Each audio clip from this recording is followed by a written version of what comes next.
Karena kita harus tetap tadi mengembangkan silaturahim, karena bisa jadi kita dapat pintu rezeki, pintu entrepreneur, pintu usaha kita bukan dari teman kita, bisa jadi dari teman-temannya.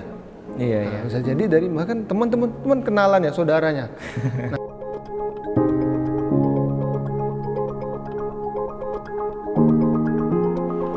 Assalamualaikum warahmatullahi wabarakatuh. Pemirsa BMH TV dimanapun Anda berada, kita bertemu kembali bersama saya tentunya Melki Satria di dalam channel BMH TV, channel yang cerdas menggerakkan. Nah, dalam segmen Bincang Mulia kali ini kita akan bersilaturahim. Ini dari salah satu mitra kita yaitu Bara Imaji, ada Mas Ihsan. Assalamualaikum Mas Ihsan. Waalaikumsalam warahmatullahi Mas. Gimana kabarnya hari ini? Alhamdulillah sehat. Alhamdulillah. Ini terima kasih nih sudah meluangkan waktu di tengah kesibukan ya di masa pandemi ini lagi ya, kita bisa bersilaturahim, kita ngobrol-ngobrol banyak hal, dan tentunya dalam Bincang Mulia kali ini kita akan berbincang-bincang tentang marketing dan pemasaran ya. Oke, Mas Ihsan, tapi sebelum kita ngobrol-ngobrol tentang dunia marketing, dunia pemasaran yang saat ini, saya ingin sekilas mengenal Mas Ihsan dulu, karena mungkin beberapa dari pemirsa BMH TV masih belum ada yang belum kenal nih. Nah, Mas Ihsan ini boleh diceritakan ini lahirnya dari mana, Mas? Nah, kalau lahir saya dari Medan. Medan. Nah, dari Medan. Lahir di Medan. Cuman saya besarnya di Pekanbaru nih Mas. Oke, sama-sama orang Pekanbaru ya. Pekanbaru. Oke, berarti menempuh jenjang pendidikan awalnya di Pekanbaru dari SD sampai SMA. Ya, dari SD, SMA. Nah, setelah itu saya kuliah di Malaysia, ya, belajar bisnis, marketing. Terakhir saya di Malaysia itu sampai S2. Sampai S2 di S1, S2 di Malaysia. S1 sudah di Malaysia, Mas. Oke. Nah, setelah dari Malaysia langsung pulang ke Indonesia? Langsung pulang. Oke, tapi di Malaysia ambil jurusan apa nih, Mas? Saya waktu itu ngambil jurusan marketing, sama terakhir saya MBA. MBA. Nah, MBA. Apa itu? Bisa mungkin. Nah, kalau MBA itu saya waktu itu fokusnya marketing juga. Tapi waktu itu fokus marketing for entrepreneur. Oke. Marketing for entrepreneur ya. Oke. Nah, apa yang mungkin bisa disimpulkan nih dari perkuliahan S1, S2 di Malaysia? Mungkin ada pengalaman-pengalaman menarik nggak di sana selama masa kuliah di sana itu? Ya, kalau pengalaman menarik banyak ya Mas ya. Nanti kalau saya ceritain habis nih durasi BMH TV. Mungkin 1-2 pengalaman lah gitu ya. Jadi yang paling pengalaman menarik adalah bagaimana orang-orang yang kuliah di sana gitu kan, secara sudut pandang mahasiswanya, mereka itu sungguh-sungguh gitu kan. Nah, sungguh-sungguh dari semua level. Jadi bukan hanya level mahasiswanya yang rajin-rajin aja, tapi hampir semua mahasiswa secara merata mereka sungguh-sungguh, dan dalam mengerjakan tugas itu mereka sangat berkomitmen lah. Dan mereka sangat takut jika tidak sesuai dengan standar. Nah, ini sebenarnya bisa juga menjadi contoh di kita, gitu kan, bagaimana kalau kita kuliah, kita membuat tugas itu yang betul-betul sesuai dengan ekspektasi dari dosen misalnya. Nah, yang kedua, pengalamannya itu yang saya nggak lupa adalah bagaimana di sana bisa menguntungkan Indonesia sebenarnya, yaitu mereka secara sisi kreatif sebenarnya masih berkiblat juga ke Indonesia, katanya. Susah di sisi kreatif for entrepreneur. Banyak waktu zaman saya kuliah, tren-tren yang lagi hype di Bandung waktu itu belum, tapi nggak lama muncul di sana. Malah munculnya di Bandung yang pertama. Nah, hype yang kayak es krim gimana, gitu-gitu yang aneh-aneh. Nah, munculnya di sini, baru muncul di sana. Nah, artinya saya lihat ternyata orang Indonesia ini sebenarnya cukup harus bangga gitu ya, harus bangga karena beberapa dalam dunia entrepreneur, khususnya UKM, bisnis ini kan sesuai dengan tema kita, memang kita terkadang menjadi trendsetter, tapi kita tidak menyadari. Oke. Jadi sebenarnya orang Indonesia ini ya kreatif aja gitu ya, kreatif dan diam-diam dari luar juga ya melihat kita, memperhatikan kita dan dipraktekkan di sana gitu istilahnya. Benar. Ya. Nah, terkadang kita kurangin packaging dari sisi package secara fisik dan packaging secara campaign. Oke. Nah, tapi ini kan kuliah di luar negeri di Malaysia gitu ya, mengambil jurusan pemasaran juga ya, berkaitan dengan pemasaran. Memang punya jiwa ke sana ketika dari masa kecil ada bakat-bakat untuk berjualan, jual lemari ibu, gitu, jual pakaian ibu, itu enggak ya?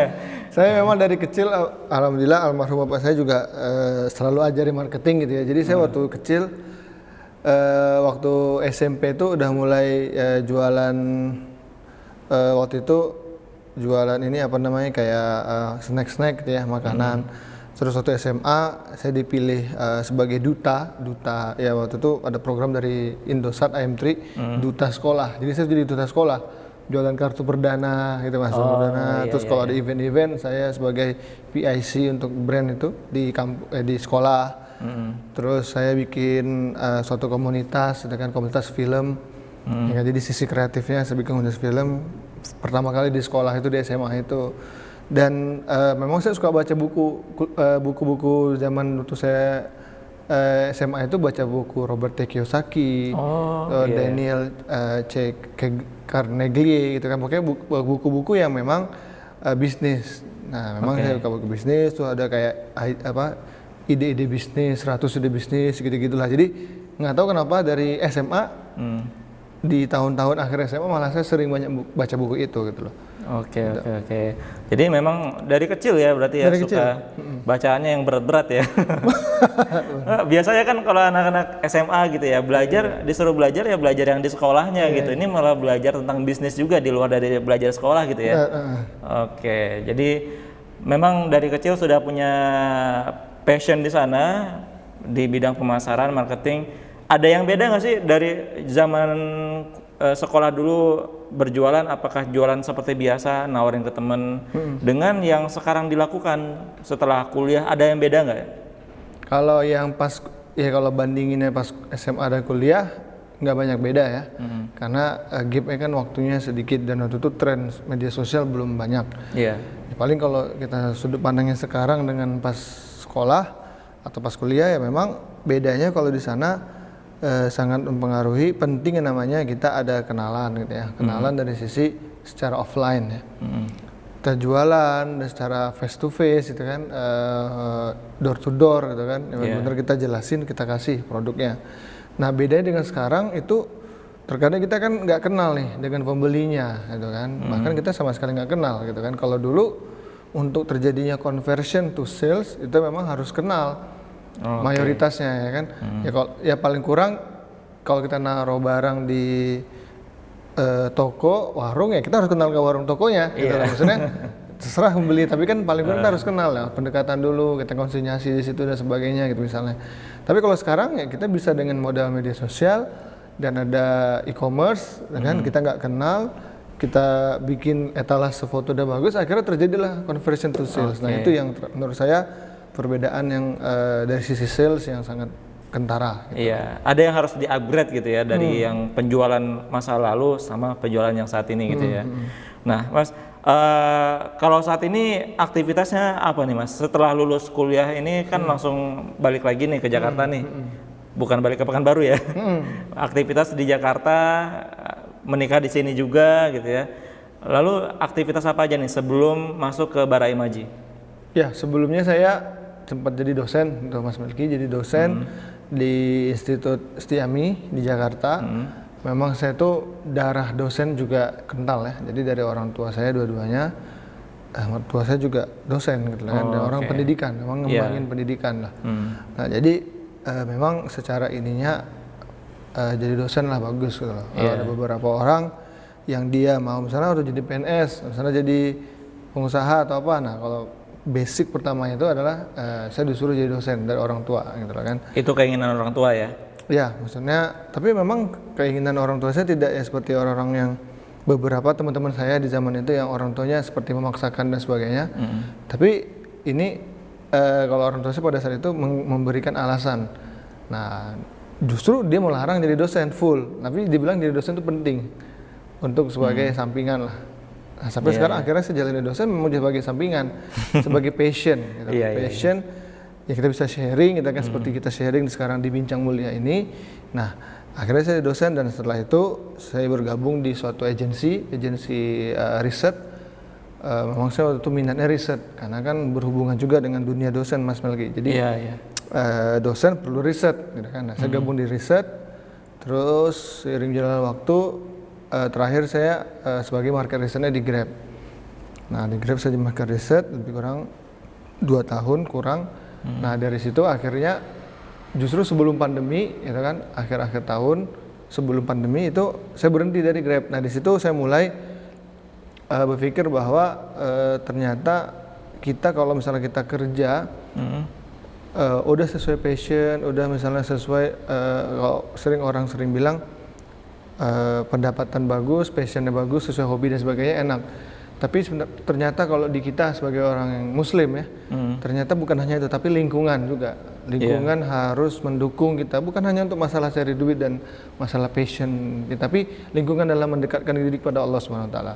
Nah ini akhirnya saya berhenti dari Grab karena menurut saya ini kurang dalam mendukung kita dalam menjaga batasan-batasan, menjaga dalam dari sisi keimanan kita, amalan kita, ya kan, dalam bekerja dan terkait dengan pendapatan, subhat dan sebagainya. Ini susah kalau kita masih tidak ada kekuatan dan tidak mengontrol dari sisi internal perusahaan itu. Makanya akhirnya saya berhenti, gitu Mas Melki. Sebenarnya bisa kita melakukan kewajiban kita sebagai muslim di sana ya. Bisa. Tapi lingkungan lebih ke lingkungan ya. Betul. Karena memang kita kan terbentuk dari lingkungan. Itu sudah menjadi suatu ini ya.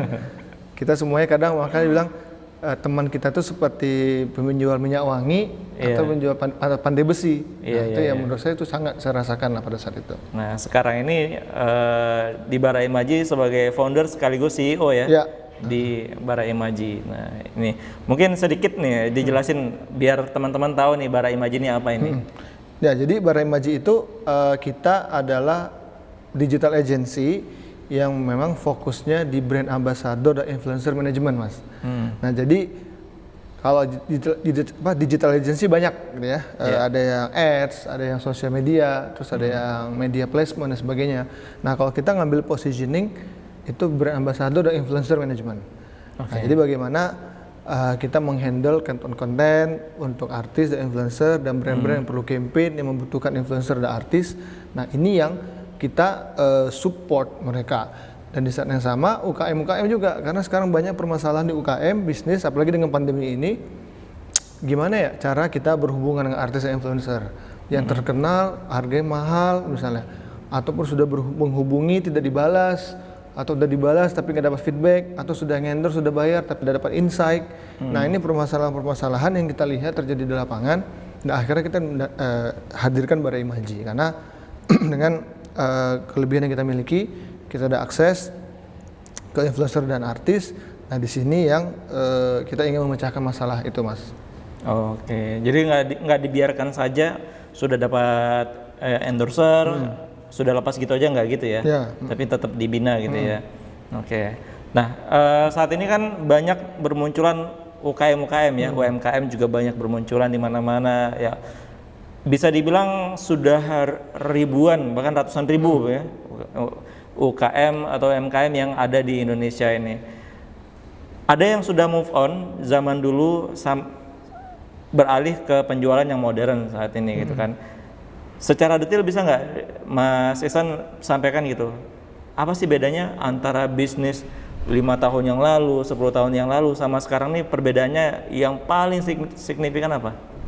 Perbedaan yang paling signifikan adalah kalau sekarang itu orang tidak hanya fokus di produk ataupun features ataupun benefit yang dia dapatkan, tapi orang sekarang juga melihat dampak efek samping ataupun side benefit dari yang si pelanggan itu membeli gitu lah. Artinya kalau dulu orang ya udah beli beras, ya kan tujuan beras mengenyangkan. Dengan secara ini beli beras untuk ngasih makan. Tapi sekarang ada imbuhan tambahan campaign misalnya. Apa berasnya itu misalnya organik lah. Berasnya itu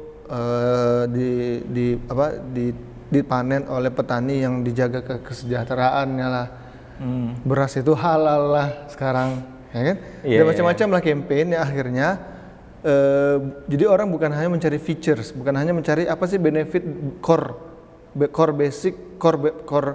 benefit dari produk yang dia beli atau jasa yang dia beli, tapi apa benefit tambahan yang dia dapat. Nah itu sekarang orang cari. Kalau dulu nggak mikirin itu, Asalkan dia beli, ya kan, oh dia travel, ya udah beli usaha travel, pergi haji umroh. Oke, sekarang terlepas dari haji umroh belum bisa jalan, tapi orang sekarang udah mulai nyari haji umroh yang misalnya ada apa, ada bonus ini, ataupun ada pergi ke Turki, ke Mesir dan sebagainya. Itu jadi paket, udah jadi basic gitu loh. Nah artinya itu yang perbedaan yang pertama. Yang kedua, kalau dulu ketika kita melakukan penjualan gitu Mas ya, memang fokusnya belum di online gitu kan. Artinya dulu perlu yang namanya akses dengan ke toko-toko gitu kan.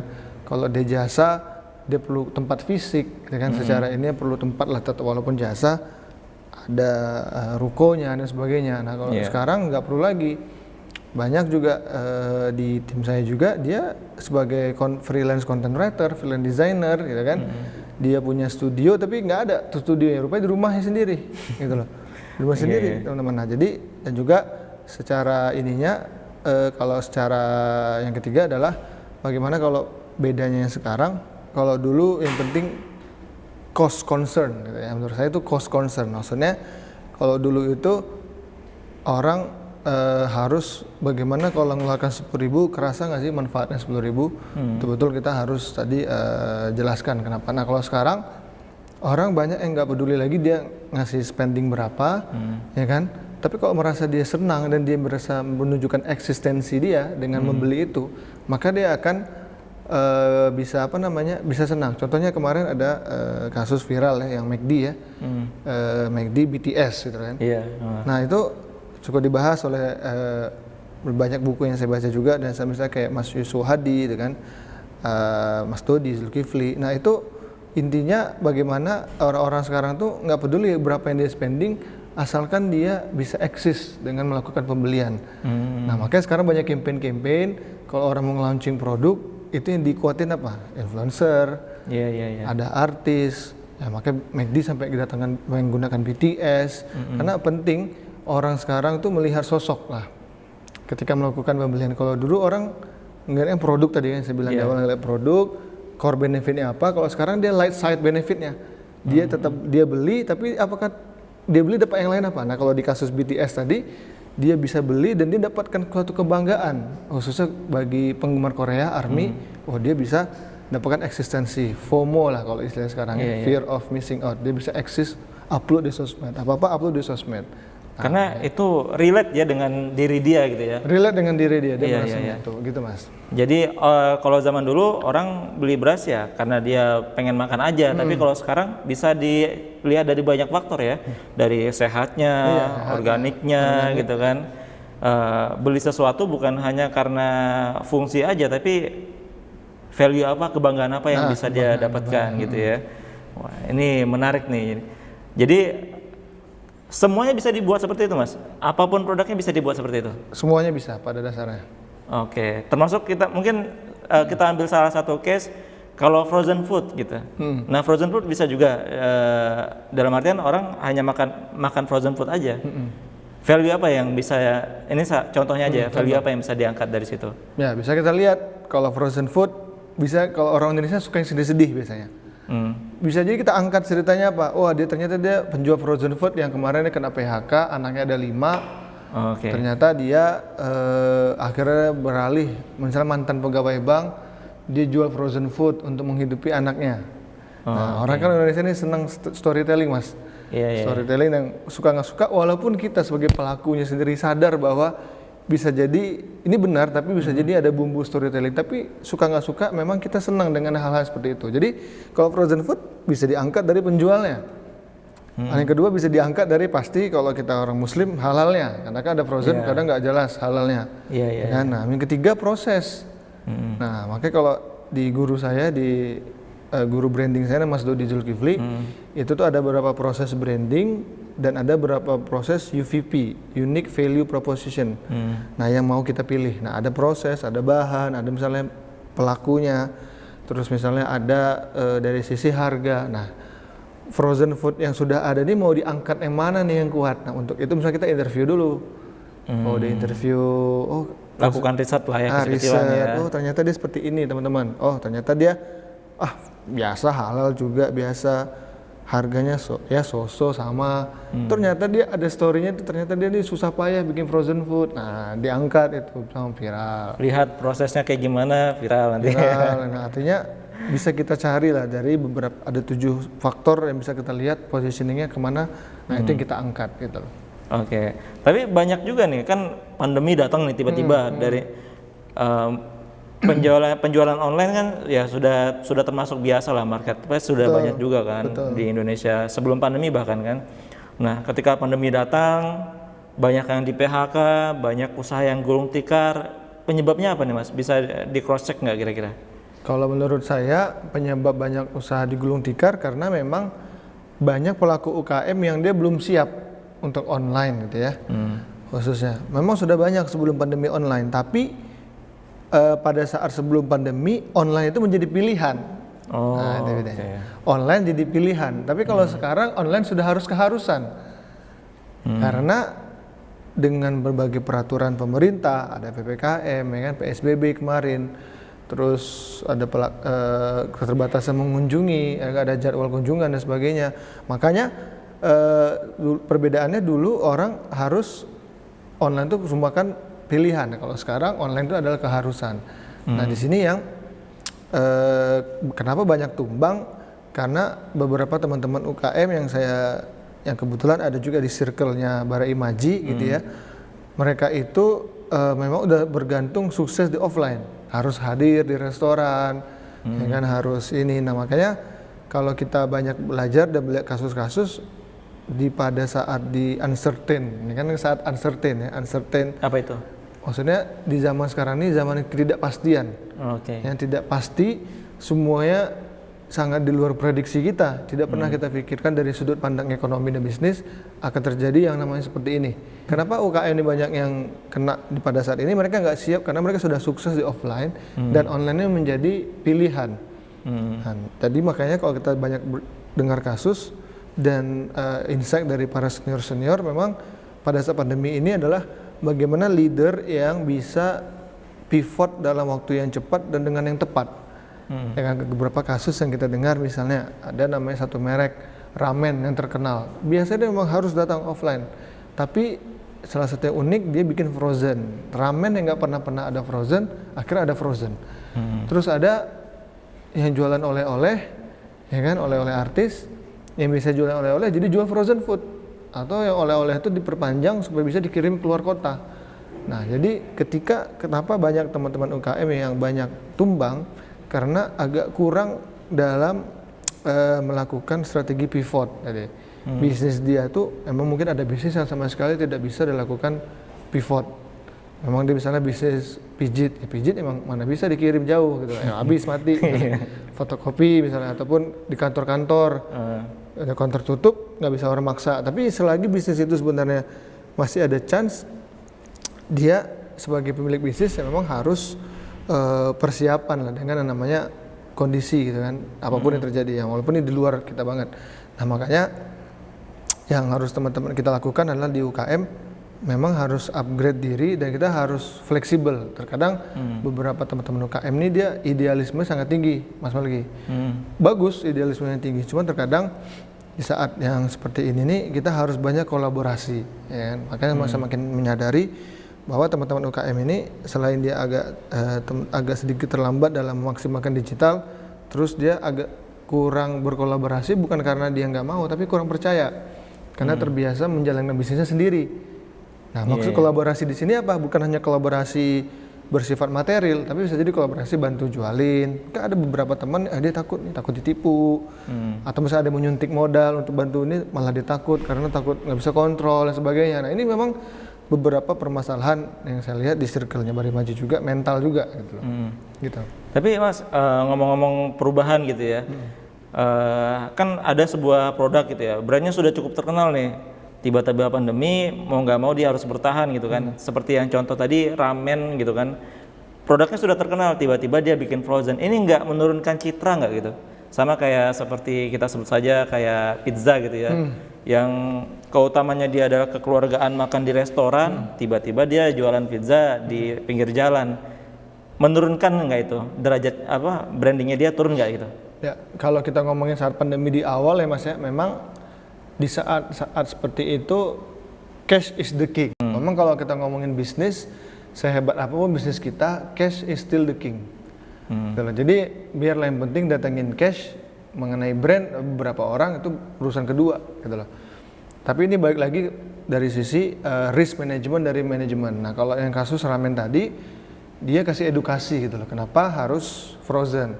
Dan dia tidak melakukan channel penjualannya tidak terlalu dibuka lebar, tetap yang sama tapi di frozen. Nah kalau yang kasus dari pizza, memang kalau menurut saya pribadi dia channelnya diperbanyak, gitu kan, diperbanyak untuk mungkin dapatkan cash, tapi bisa jadi merusak dari sisi positioning di awal. Positioning di awal kan untuk makan bersama di restoran. Iya. Nah, salah satu value-nya tempatnya itu ya. Tempatnya, tapi ketika dia banyak membuka channel di jalan, otomatis orang kan nggak datang, memang nggak boleh datang, tapi kan merusak citra yang dia di awal tadi. Itu benar juga. Nah, karena dia terlalu banyak mungkin membuka channel. Tapi mungkin pertimbangannya tadi yang statement saya pertama, cash is the king. Karena beberapa bisnis-bisnis yang agak kalau di UKM berarti yang kecil dan menengah ya, yang udah agak menengah. Ketika dia pandemi seperti ini, yang paling masalah adalah ketika dia mendapatkan pembayaran tempo. Ya kan? Tempo artinya ada konsinyasi gitu kan. Ataupun dia dengan biasa B2B kan, dia naruh barang di retailer, gitu kan, di minimarket, biasa kan ditaruh barang, tapi pembayaran belakangan. Nah di sini masalahnya karena pembayaran B2B ini memang agak lambat. Nah makanya beberapa bisnis kolapsnya di situ, karena dia terlalu berharap. Memang bagus kalau zamannya normal, penting 3 bulan dapet, dia harus kuat di modal dulu. Tapi sekarang ketika datang pandemi, modal untuk diputar nggak ada, pembayaran masih nunggu. Nah ini yang akhirnya kalap maka akhirnya mendapatkan cash. Nah karena memang kalau kita bikin bisnis ya cash still the king gitu. Oke Mas. Nah sekarang kan pandemi dan kita tahu lah banyak bisnis yang tumbang, banyak karyawan yang di PHK. Bahkan di tempat saya tuh yang biasa lapangan buat bermain yang jualan cuman sedikit ya sebelum pandemi, tiba-tiba sekarang sudah penuh nih, berjajar nih tempat lapak gitu ya. Ini perubahan akibat pandemi nih. Yang kita harus lakukan apa sih untuk memulai usaha yang baru nih? Apa udah terjun dulu aja nih, atau ya udah kita persiapan riset segala macam? Apa yang tips awal membangun untuk pemula nih UMKM ini? Tips awal pemula yang berdasarkan saya banyak brainstorming ya dengan guru saya, mentor saya Mas Dodi, Dodi Zulkifli, itu yang founder dan CEO Neima juga, yang juga bantu UKM. Jadi Mas Dodi ini dia ada wakaf waktu untuk UKM, kasih insight untuk UKM gitu loh. Nah saya banyak diskusi sama beliau dan saya sampaikan juga untuk UKM yang ingin mulai bisnis, permasalahannya justru karena kebanyakan mikir Mas. Nah kebanyakan mikir, ini jalan nggak ya, ini bisa nggak ya, ini nggak ya. Nah kalau kata mentor saya tadi, justru sebagai kita UKM itu kita harus jalan dulu. Jalan dulu, perbaikan itu bisa menyusul. Karena ketika kita melakukan, maka akan ada perbaikan itu pasti. Tapi kalau kita nggak lakukan, feedback negatif, feedback positif itu kita nggak tahu. Nah, mengenai masalah, modalnya nggak ada. Oke, misalnya modal yang ada berapa? Misalnya 1 juta. Bisa bikin apa? Itu jalan dulu 1 jutanya. Nanti kan kita misalnya riset produk, riset pasar. Tadi misalnya contoh Mas Melki, dia ada modal 1 juta bikin cimol, gitu kan, bikin cilor, itu misalnya sederhananya. Dia bikin banyak nih cilor lain. Tapi kalau dia mikir, aduh banyak banget, ada 10, saya nggak jualan deh. Kalau dia emang cuman bisanya itu, ya buat. Tapi kalau bisa dia beda sendiri. Tapi kalau nggak bisa, dia bikin karena bukan hanya harga kan, harus rasa enak. Berarti kan kalau dia udah tahu, dia bisa dapat feedback, ternyata rasanya harus kurang pedas, kurang manis dan sebagainya. Nah, memang permasalahan UKM sekarang terlalu banyak mikir, akhirnya nggak ngelakuin. Takut ragu-ragu, padahal bahasanya biar pelan-pelan asal selamat. Gitu loh, asal kelakon ya kan. Nah, makanya kita jalan dulu, trial and error itu pasti. A/B testing, kalau di perusahaan A/B test, trial error, karena kalau kita nggak coba nggak ada error. Nah hanya baru dream, ya kan, plan. Tapi begitu sudah dicoba jadi trial, begitu trial ada error. Tapi kalau plan itu nggak dicoba, maka hanya sekedar plan. gitu. Iya. Iya juga sih ya. Jadi harus jalan dulu usahanya. Kita lihat nanti ke depannya apa yang salah, itu yang kita perbaiki ya. Jangan mau perbaiki apa yang mau diperbaiki kalau seandainya belum jalan ya usahanya ya. Oke. Nah, ada nggak Mas faktor-faktor yang jadi pendukung buat usaha kita ini bisa lebih besar lagi gitu? Apa aja sih faktor-faktornya gitu? Faktor pertama pasti sesuai dengan teman-teman di Bincang Mulia episode ini ya, di channel ini, paling pasti adalah kita bertakwa kepada Allah Subhanahu wa taala. Itu yang pertama gitu ya. Karena kita harus yakin usaha yang kita lakukan ini rezeki itu datang dari Allah Subhanahu wa taala. Jadi bukan wah saya sudah usaha keras kok nggak ada rezeki. Nah, ini kadang meleset juga ini kita nih, pemahaman kita. Karena kan kita harus tetap berikhtiar ya kan, tapi rezeki itu datang dari Allah. Nah, itu harus kuatkan dulu di situ. Karena di saat itu kita menjadi husnuzon dengan Allah SWT. Begitu kita sudah husnuzon, itu Allah mudahkan, nanti akan buka jalan yang lain. Tapi begitu kita suuzon dengan keadaan yang kita hadapi, maka akan muncul yang negatif-negatif lain. Wah, ini kok nggak bisa, apa saya nggak dicintai oleh Allah, Allah nggak sayang, tambah lagi, banyak pikiran negatif. Jadi itu dulu. Itu pengalaman saya juga ketika saya mulai Bara-Imaji. Ada banyak pandangan-pandangan bahkan dari atasan saya dulu, kenapa kamu keluar dari perusahaan besar seperti ini gitu kan. Ya saya bilang ya bismillah gitu kan. Keluarga juga, bahkan bapak saya juga waktu itu nanya kenapa, kan udah bagus, ternyata Allah tunjukkan bahkan ketika pandemi ratusan orang di PHK gitu kan. Nah, intinya kita berhusnuzon dulu sama Allah. Yang kedua, bagaimana supaya berkembang, kita banyak diskusi ya, banyak ngomong, sharing karena gini, kalau kita banyak ngomong sama orang, diskusi, sharing, ataupun udah bertanya, ya kan, maka akan ada insight pasti aja. Hari ini saya ketemu sama Mas Melki, saya dapat insight baru yang nggak terpikirkan karena setiap kita tuh pasti punya jalan pikir yang berbeda. Nah, kalau kita nggak pernah ketemu, istilahnya mendap sendiri, oh ini saya pikir sendiri gimana ya. Nah, ini kita nggak dapat yang namanya ide-ide baru. Nah, makanya kalau kata salah satu yang pernah dibahas sama Ustadz kita adalah kalau kita silaturahim memperbanyak rezeki gitu ya. Maka rezeki itu tidak hanya uang, rezeki silaturahim. Saya kenal Mas Melki hari ini gitu kan, dapat ide baru, dapat teman-teman baru. Nah, itu rezeki juga. Makanya kita harus banyak ketemu sama orang. Nah, yang ketiga baru kita kuatkan kompetensi dan keunikan apa sih yang kita tawarkan. Jadi ketika kita mulai dari bisnis, banyak nih tadi pandemi orang bikin bisnis. Nah, kita harus cari kita mau strongnya di mana, fokus. Nah, banyak teman-teman UKM dia memang kebanyakan produk atau service yang dijual nggak fokus, akhirnya boncos. Kenapa? Karena modalnya juga besar. Biar modalnya dikit tapi fokus. Misalnya dia fokus chiller yang sehat ataupun chiller yang cuma ada di misalnya siang doang.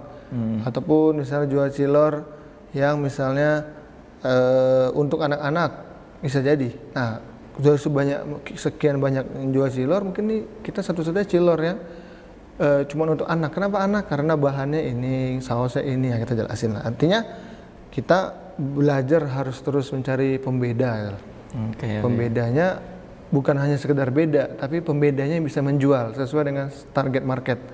Kalau misalnya tadi jual, saya bilang contoh kasusnya beras, ya kan, berasnya itu semua orang beli beras, tapi kita mau menyasar yang mana? Kita mau memfokuskannya beras misalnya untuk organik, berarti orang yang untuk jaga gula darah. Dari sekian banyak orang produsen beras, kita mau di situ. Oh, terus gimana Mas Ihsan kalau misalnya kita nggak jual banyak produk, kan kita nggak dapat untung banyak, omset. Nah, itu terkadang juga masalah, karena masalah teman-teman UKM berpikir harus banyak produk, banyak omset. Nah, padahal enggak. Banyak produk, banyak masalah, karena harus mikirkan yang lain. Mikirkan stoknya, mikirkan misalnya ada karyawan tambahan untuk itu, mikirkan strateginya. Tapi kalau kita produknya fokus satu, di tahap 1, 2, 3 ini selesai, tadi ya bertakwa sama Allah, terus kita banyak silaturahim. Nah, ketika kita udah fokus ke satu, maka kita akan memudahkan kita untuk mengembangkan. Makanya kalau kita di Bara-Imaji, dulu kita masuk ke red ocean. Kalau dalam teori marketing ya, kita masuk ke red ocean. Semua digital agency di situ. Kita dulu sosmed management. Tapi kita lihat, waduh ini nggak bisa nih, sosmed management terlalu berdarah-darah, banyak saingannya, banting harga, nggak bisa. Nah, akhirnya kita ngecari positioning yang apa? Akhirnya kita menyasar brand ambassador, influencer yang menyasar Gen M. Apa itu? Gen M adalah Gen Muslim. Nah, banyak orang sekarang Gen X, Gen Y, Gen Z, Gen milenial. Tapi banyak yang sekarang terlupakan secara abstrak. Ini adalah Gen M. Banyak semua brand-brand sekarang menyasar Gen M. Apa contohnya? Banyak sekarang brand-brand yang bahkan dulu bukan brand Muslim, tapi sekarang bilang sepatu ini tidak menggunakan bahan babi. Terus sekarang banyak model-model sabun yang dulunya nggak pernah model sabun untuk berjilbab, sekarang berjilbab. Model shampoo yang dulu nggak ada, sekarang ada shampoo hijab. Sabun cuci tangan ada halalnya. Sebegitu concernnya orang dengan Gen Muslim target market ini.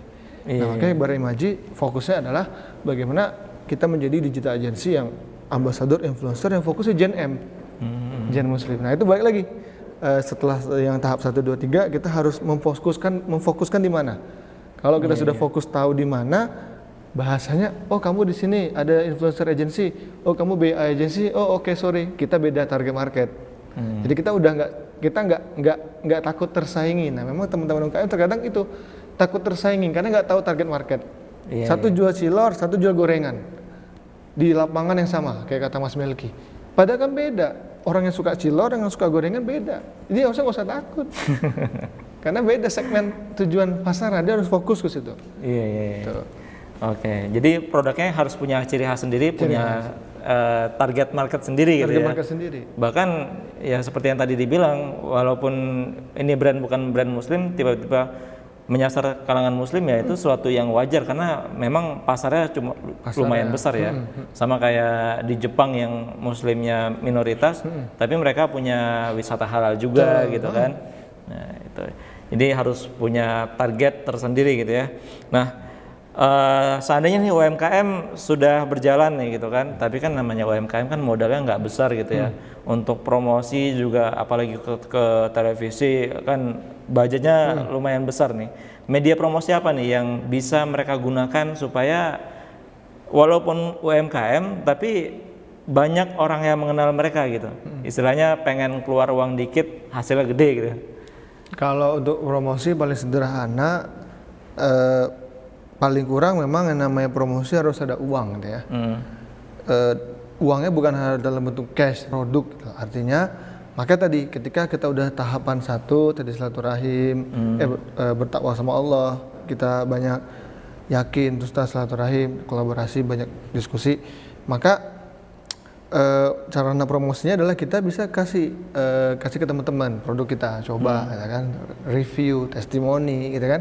Itu pakai cash ya enggak, cuman pakai produk ya, maksudnya secara bentuk produk ataupun ini, nah, kita kasih trial lah, kasih trial. Nah, itu bisa mengurangi budget juga. Nah, yang kedua kita bisa juga berkolaborasi, gitu kan, berkolaborasi dengan teman-teman yang mungkin di ada channel, kita bisa sharing. Nah, bisa sharing omset, bisa sharing profit, yang orang-orang yang bisa bantu menjual. Ya kan? Memang modalnya dikit nih, cuma 10 juta. Tapi lu mau nggak kalau misalnya kalau kita bagi nih 20%, kamu bantu jualin, saya bikin produksi. Nah, kita sebagai UKM yang bahasanya kuat di produk, kita harus mulai terbuka. Makanya tadi yang 1, 2, 3 tadi yaitu bertakwa sama Allah, terus kita belajar silaturahim tadi. Nah, kita positioning. Nah, makanya kalau kita sudah ini, kita lebih legowo, artinya kita udah ada open minded, pikiran terbuka bahwa dengan kita sharing sedikit pendapatan potensi pendapatan kita itu sebenarnya nggak merugikan, justru bisa membantu kita. Ya udah, memang awalnya kita kalau dapat untung 1 juta, sekarang cuma 800.000, tapi kan penjualannya banyak. Nah, itu yang sebenarnya harus dimengerti oleh teman-teman UKM juga sih. Jadi jangan takut berkolaborasi lah gitu ya. Jangan kolaborasi. Tapi sekarang nih tahun-tahun kolaborasi lah ya Mas Melki, karena sekarang tidak ada yang bisa berdiri sendiri. Kita lihat brand-brand besar pun tumbang. Ya kan, di pandemi ya sebesar apa, kita banyak berita, teman-teman udah juga pasti tahu, akhirnya tumbang. Kalau kita bandingin dengan bisnis kita, apalah kita gitu levelnya. Tapi kenapa tumbang gitu loh. Nah, makanya kita harus belajar, artinya kolaborasi ini kita banyakin kaki, ini kerjasama, nggak apa-apa kita bisa dapat 50, 60, tapi oh dia potensi dia bagus, oke, ya tetap pasti kita ada namanya fit and proper test, dalam arti kita lihat kejujuran dia, kemampuan, pasti, tapi kita harus terbuka terhadap hal itu gitu loh. Iya. Oke, jadi zaman sekarang zamannya kolaborasi, karena kalau seandainya kita mengandalkan diri sendiri, ya kita bukan Superman ya. Iya. Jadi Superman aja bekerja sama dengan timnya juga ya untuk melawan musuhnya. Itu jadi kita tuh lebih ke super tim ya Mas ya. Ya, super tim. Kolaborasi dengan teman ini, karena dia juga temannya dia juga pasti beda dengan temannya kita gitu kan, pasti gitu ya. Oke Mas. Nah ini sebenarnya apakah semua orang bisa jadi pengusaha sih Mas? Atau hanya orang yang punya mental baja gitu yang bisa jadi pengusaha aja? Mental apa nih yang harus mereka miliki untuk jadi pengusaha di awal lah istilahnya, merintis? Ketika mau jadi pengusaha memang harus ada mental pengusaha gitu ya. Mental pengusaha apa? Memang kalau orang sudah lama jadi karyawan gitu ya, maaf misalnya karyawan ataupun biasa dapat gaji, maka dan biasa misalnya kerjanya terkait waktu, maka ini bisa jadi problem. Nah, karena ketika kita di awal sebagai entrepreneur, kita nggak bisa yang namanya menghitung gaji, kita bisa menghitung waktu kerja. Ya kita harus turun sendiri, yang namanya usaha baru merintis nggak bisa langsung jadi bos, gitu kan. Nah, artinya dan bukan masalah yang nggak bisa, tapi kita harus memastikan semua itu sesuai dengan yang standar yang kita mau. Kita turun, bisa kita bikin produk, bisa segampangnya bisa kita bikin toko kelontong. Kita nggak bisa langsung kasih percayaan kepada orang untuk jaga ke toko. Terus kita harus duduk, nunggu di kasir paling kurang. Bikin tempat makan, toko, tempat restoran, ya kita harus duduk, pantengin terus kan. Ngerti bisnisnya gitu ngerti bisnisnya, karena kan namanya orang kita nggak tahu gitu kan. Bisa dipercaya atau enggak ya kan di zaman sekarang. Nah yang paling penting adalah ketika kita mulai bisnis memang mental itu penting. Apakah semua bisa jadi pengusaha? Semuanya menjadi wirausaha bisa, tapi untuk menjadi pengusaha sukses belum tentu gitu loh. Karena kalau wirausaha secara dalam arti ya wirausaha kita berjualan, bisnis gitu kan, kita bisa. Ya tadi contoh Mas Melki ada di lapangan jualan, banyak jualan, bisa, itu wirausaha. Berusaha sendiri. Tapi begitu dia ingin naik level kepada pengusaha, di situ kan udah ada sistem. Nah, jadi ketika sistem itu memang perlu mental, perlu pengalaman, perlu koneksi. Suka nggak suka memang itu perlu. Nah, di sini yang rontoknya di sini gitu loh. Bagaimana orang yang awalnya wirausaha, misalnya kita dengar cerita, terus akhirnya bisa bikin franchise. Nah, kenapa dia bisa? Karena ada mental pengusaha. Pasti kena tipu pasti. Jadi yang terlihat di depan tuh ya nggak terlihat. Pasti ada rugi sedikit atau banyak, ada kena tipu atau enggak. Terus ada capek, waktu keluarga sedikit berkurang. Nah, itu yang memang kalau untuk pengusaha itu pasti. Nah, tapi kalau kita nggak siap, wirausaha jalan pertama ya kan, untuk kita belajar untuk kerjain semua itu sendiri. Tapi pengusaha sudah mulai kita masukkan sistem di situ. Sistem sehingga nanti ujung-ujungnya kita nggak pantau secara langsung. Tapi untuk menuju itu pasti ada sakit-sakit lah, harus ada pengorbanan lah ya. Iya, ada pengorbanan, sakit-sakit dahulu bersenang-senang kemudian itu benar kalau jadi pengusaha gitu. Oke Mas. Terakhir ini Mas, mungkin ada, pertanyaan terakhir maksud saya ya. Sekarang ini kan lagi marak nih orang di endorse sama artis ini, artis itu, mulai dari yang selebgram pertama ya, itu ada istilahnya ya, yang followernya masih 10.000 gitu ya. Nah, tapi beberapa ada yang boncos juga nih, sudah diiklankan, nggak ada yang feedback atau dampak yang masuk gitu ya. Ini ada alur nggak supaya ketika kita mengendorse seseorang, jualan kita berjalan dengan sesuai apa yang kita inginkan gitu Mas? Ya emang itu permasalahan dari banyak UKM Mas Melki ya. Karena kalau misalnya kita berhubungan influencer sendiri, untung-untungan bisa jadi bales, bisa jadi nggak bales, bisa jadi dibales tapi lambat. Bisa jadi udah balas nggak lambat tapi bisa jadi nggak sesuai brief gitu ya. Nah ini memang bagaimana caranya ya kita bisa minta tolong gitu kan, misalnya orang-orang yang bisa lebih menghandle, misalnya dari Maji ataupun teman-teman menghandle sendiri, misalnya teman-teman UKM. Tapi yang penting adalah kita itu harus komunikasi di awal harus jelas. Nah, banyak teman-teman UKM dia endorse gitu kan, kita harus teliti lah. Baik lagi kalau kita tidak mau menggunakan jasa profesional, kita bisa tanya teman-teman yang udah pernah. Ini gimana? Karena memang beberapa influencer tergantung attitude juga. Nah, attitude ini kembali ke orang gitu kan. Nah, kalau dia udah diskusi, oh udah cocok, oke kita pilih. Boncos nggak boncos itu namanya resiko, gitu kan. Makanya kita harus jeli memilih sesuai dengan targetnya. Targetnya awareness kah? Targetnya branding? Apakah targetnya sales, gitu kan? Kalau selling gitu. Nah, beda orangnya. Di Baremaji misalnya itu beda. Jadi ada influencer yang khusus untuk expert, influencer untuk awareness, influencer untuk selling.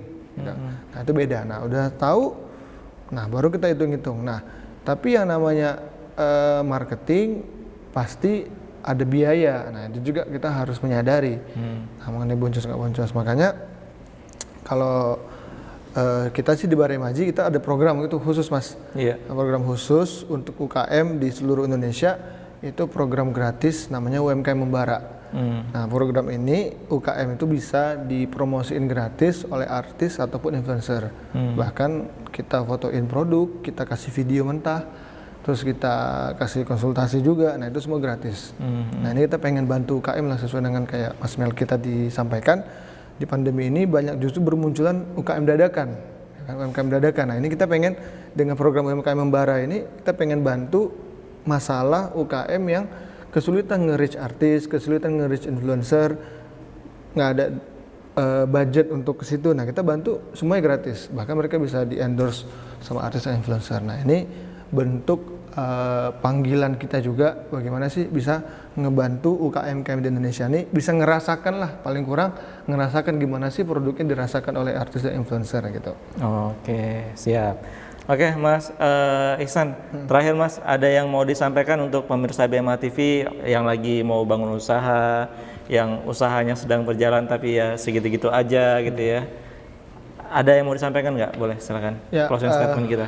Pertama sekali adalah kita harus perbaiki hubungan kita ya dengan Allah SWT, dengan Sang Khalik Pencipta. Karena banyak permasalahan kehidupan kita ini sebenarnya permasalahan di kita sendiri teman-teman. Karena mungkin kita masih main-main dalam doa kita, dalam sholat kita, dalam kurang sedekah kita. Makanya pertama sekali kalau kita sebagai pengusaha UKM kita harus perbaiki dulu yang pertama. Nah yang kedua, ini kalau saya kasih nasihat ini berat juga nih teman-teman pemirsa BMH TV pasti lebih senior. Tapi ini yang saya alami gitu ya. Nah yang kedua pasti kita harus mental baja itu benar gitu. Jadi kalau sekarang dan kita perhitungan, misalnya kita terlalu misalnya oh ini takut rugi, takut ini, maka ini kita agak kesulitan dalam menjadi entrepreneur. Nah yang ketiga adalah kita harus belajar untuk membuka diri, gitu lah. Membuka diri karena bisa jadi cuan kita, nah kalau bahasa anak sekarang mas ya, cuan keuntungan kita sebenarnya hanya tinggal ibaratnya tinggal 1 senti lagi, tapi kita sudah mundur. Nah oleh karena itu kita harus terus berhusnuzon. Nah kita harus berusaha ikhtiar tadi mengenai cuannya itu kapan dapat, karena kita harus tetap tadi mengembangkan silaturahim, karena bisa jadi kita dapat pintu rezeki, pintu entrepreneur, pintu usaha kita bukan dari teman kita, bisa jadi dari teman-temannya. Iya. Bisa jadi dari bahkan teman-teman kenalan ya, saudaranya. Nah ini terjadi ke saya pribadi pemirsa. Jadi makanya lebih kurang ada 3 hal tadi yang saya sampaikan. Yang paling pertama adalah kita cek juga dulu diri kita, hubungan kita dengan Sang Khalik, dengan Allah Subhanahu Wa Taala. Dari situ dia Allah mudahkan, karena balik lagi kita harus yakin bahwa rezeki itu di tangan Allah SWT. Nah, jadi apabila kita sudah yakin itu, maka kita akan berhusnuzon. Nah, kalau kita husnuzon, maka semuanya akan mudah dalam memikirkan rencana dan strategi yang akan selanjutnya kita kerjakan gitu. Iya, oke. Perbaiki hubungan dengan Allah dan juga harus tetap keep fighting ya. Keep fighting. Harus semangat. Kita nggak tahu nih rezekinya ada di mana ya. Tiba-tiba kita sudah promosi gencar gitu, tiba-tiba nanti kita dapat orderan dari yang bukan kita promosikan. Oke, luar biasa Mas Ihsan obrolan kita hari ini. Itu dia pemirsa BMA TV, bincang mulia dengan CEO dan founder dari Bara Imaji bersama Mas Ihsan. Terima kasih sudah mampir ke sini Mas. Sama-sama. Ya. Oke, kita berjumpa lagi dalam segmen bincang mulia dengan narasumber lainnya ya yang luar biasa. Saya Melki Satria dan juga Mas Ihsan pamit undur diri. Wabillahi taufik wal hidayah. Wassalamualaikum warahmatullahi wabarakatuh.